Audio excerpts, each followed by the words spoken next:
জীবনে যত কঠিন পরিস্থিতি আসুক না কেন, নিজের সাহসটা, নিজের আত্মসম্মানটা কখনো ভাঙতে দিও না। যখন নিজে দুর্বল হবে, তখন অন্যজন সুযোগ পেয়ে যাবে তোমাকে হেনস্থ করার, তোমাকে নিয়ে নিচু কথা বলার, তোমাকে কষ্ট দেওয়ার।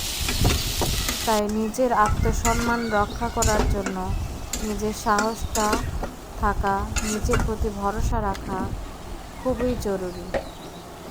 এখনকার কেউ কারো নয়, সবাই সবার।